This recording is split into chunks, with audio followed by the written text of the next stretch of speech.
Hey there, I'm Louise. I'm an actor and I'm also an audition coach. And this channel is going to be talking all about anything to do with auditions, both auditioning for the industry as a professional and auditioning for drama schools. This channel is designed to look at loads of different subjects of auditions and life as an actor and what you would likely encounter in the profession. And throughout I'll be offering advice and knowledge and thoughts on the processes that we all go through. If you find that this content is valuable for you, then just make sure that you click like and you subscribe to this channel. It makes such a difference. So in this video, we're going to be looking at the practice of self-taping, so self-tape auditions. And we're going to be looking specifically about what the pros and the cons are of self-taping instead of doing in-person auditions. So just so we're clear, self-tape auditions are auditions that you do at home in your own time. You film yourself doing the actual performance and then you send it off to a casting director or to a drama school that you're applying for. This is instead of actually auditioning live in front of an audition panel or a casting director. It's now very much the norm. It's kind of industry standard for people to be self-taping for auditions for at least the first round. And this goes for the industry as well as training. And the industry was kind of going this way already, but then there was this little thing called a global pandemic that just kind of came along, and it really accelerated the process of the industry going into just it being self-tape auditions for the first round. And it's proven to be quite beneficial for many different reasons. So the practice of self-taping is very much here to stay. So what that means is that as actors, we need to get really good at the practice of self-taping. So it's really good to know what are the positives and what are the negatives of actually doing this practice so that you can capitalize on the positives and try and navigate through the negative aspects. So let's get started with the positives. So the first positive of doing a self-tape audition instead of doing an in-person audition is that it saves you time and it saves you travel. If you have an in-person audition, then you likely have to actually travel to the audition, wait around for a while until it's your turn, do the audition, then travel home. And that can take quite a long time depending on where you're based. Especially if you're not based in a place like London, where a lot of the auditions actually take place. This can be a really beneficial thing for you. Along with it saving you time and travel, it means that you don't have to spend money on actually getting a train or putting petrol in your car or getting the bus. It also means that you don't have to take any time off school or any time off work, meaning that you might potentially lose wages that way. So the fact that we're able to save time, travel, and money is a huge benefit to self-taping. So if you know that you've actually saved a whole load of time that you don't have to spend traveling and waiting, then use that time wisely. Make sure that you actually assign some time to do your self-tape, that you're not just leaving it to the last minute. Make sure that you time yourself to figure out how long it takes to set up all of your equipment, to rehearse, to actually shoot it, to edit it, and to send it off, so that you can actually accurately assign that time within your day, whether that's after work or before work or whatever, so that you're not leaving it to the last minute and then panicking and then sending off a tape that just isn't as good as you'd want it to be. Another benefit is the fact that you just aren't as nervous as you would be for an in-person audition. If you've ever done any in-person auditions, you'll likely have encountered a kind of spat of nerves, and oftentimes that happens because we fear judgment from the audition panel, or we think that we're going to do or say something wrong, so we're scared to actually do anything, and then we clam up and we tense and we tend not to do as good a job as we normally would do when we're just rehearsing at home. With self-taping, it means that you can actually put all of that into practice knowing that you don't have anybody there to judge you. You get to actually edit and curate that performance so you're not feeling as nervous going through the process of actually doing the audition. Another positive is that you get to do multiple takes. You don't just get one shot like you would do in an audition room. It means that if you fluff a line or if you forget something or if there's a noise outside, then it means that you can cut, you can go back and you can try it again and again and again, or how many times you need to nail that performance. So what I would recommend doing is don't just settle for your first take. Try loads of different ways and figure out what actually fits, what feels right. And also watch the footage back and decide that way. Be objective about the performances. What actually sells me best? You might find that your first take ended up being the best take, but you won't know that unless you actually do a few takes after that. And I don't mean be excessive of doing 20, 30, 50 takes. Do as many takes as feels comfortable for you and how many actually fit into the time that you have assigned to do your self-tape.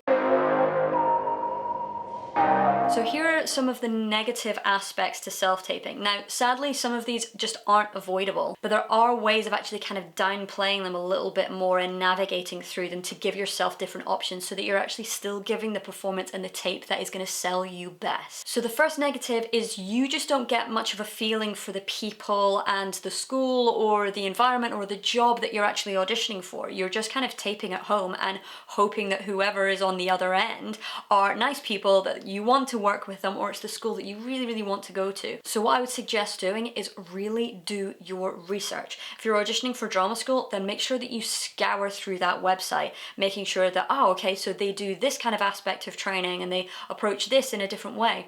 They might even have alumni testimonials of actually how people found the training. See what they're like on their social media platforms, what their kind of outreach is like. You could even go along and see one of their showcases or one of their end of year shows. If you're auditioning in a professional capacity, then make sure that you do the research on the casting director, the producers, the production company, if anybody else has been cast already, or what the play is, what the script is, the project itself. Give yourself as much insight and as much knowledge into who these people are and what this environment will be like for you.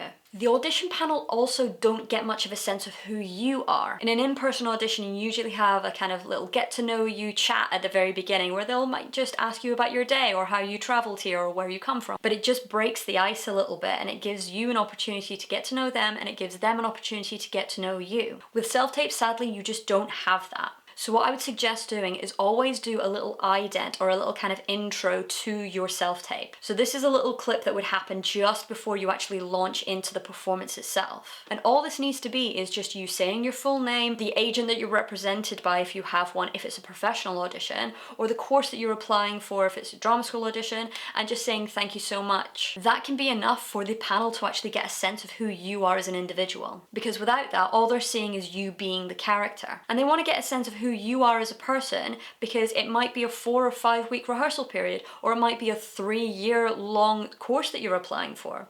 They want to get a sense of the person that they would likely be working with if they hired you for the job or if they gave you the place at the school. So just put in a little intro before you actually do your tape. Another negative is you just don't get the opportunity to do any redirection. So in an in-person audition, you tend to go in, do your first kind of try of the script, of the scene or the monologue that you're actually doing. They'll just kind of let you do your thing, and then they might offer redirection. They might ask you to do the scene or the monologue in a completely different way so that they can gauge what you're like, what your ability is, and how you actually work as an actor. But obviously with self-tapes, you don't have that opportunity. So what I would definitely advise doing is make sure that you read the instructions that have been sent to you.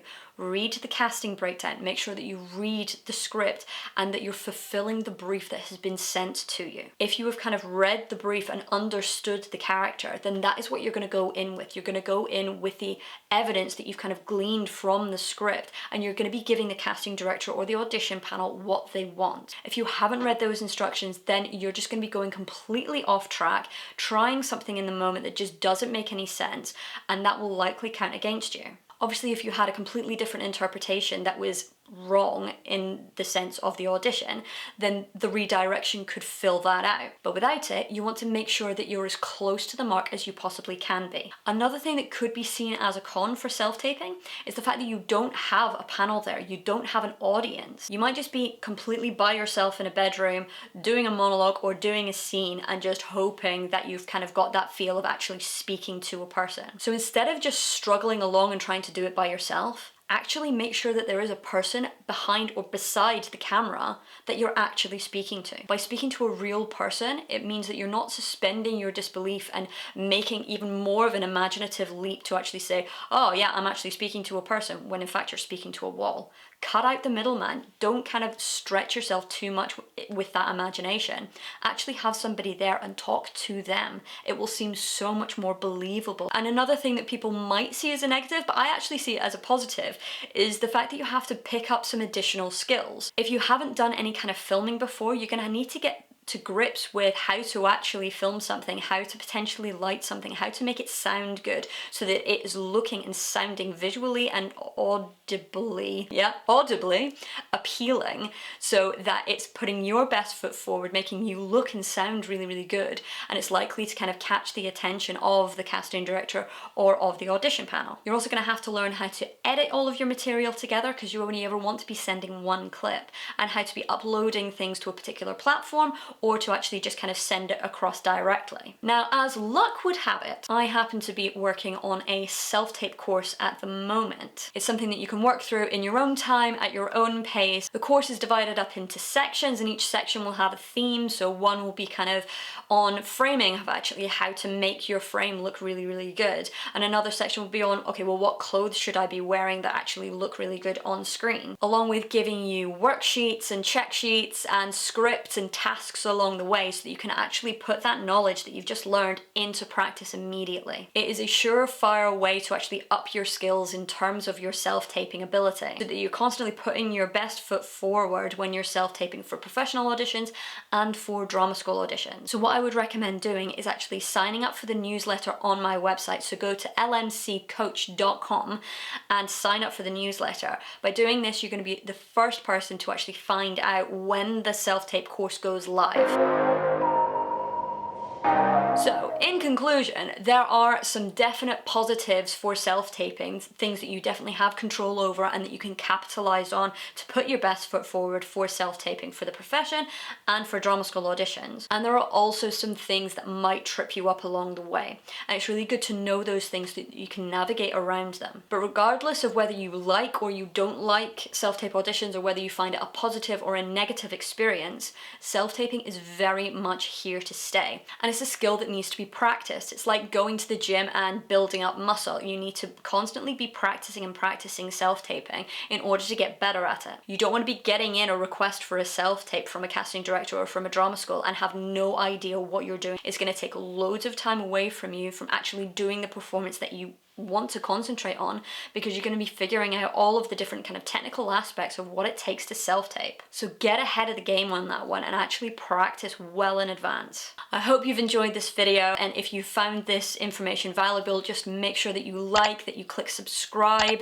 and that you join me again for the next video. I'll see you next time. Thank you.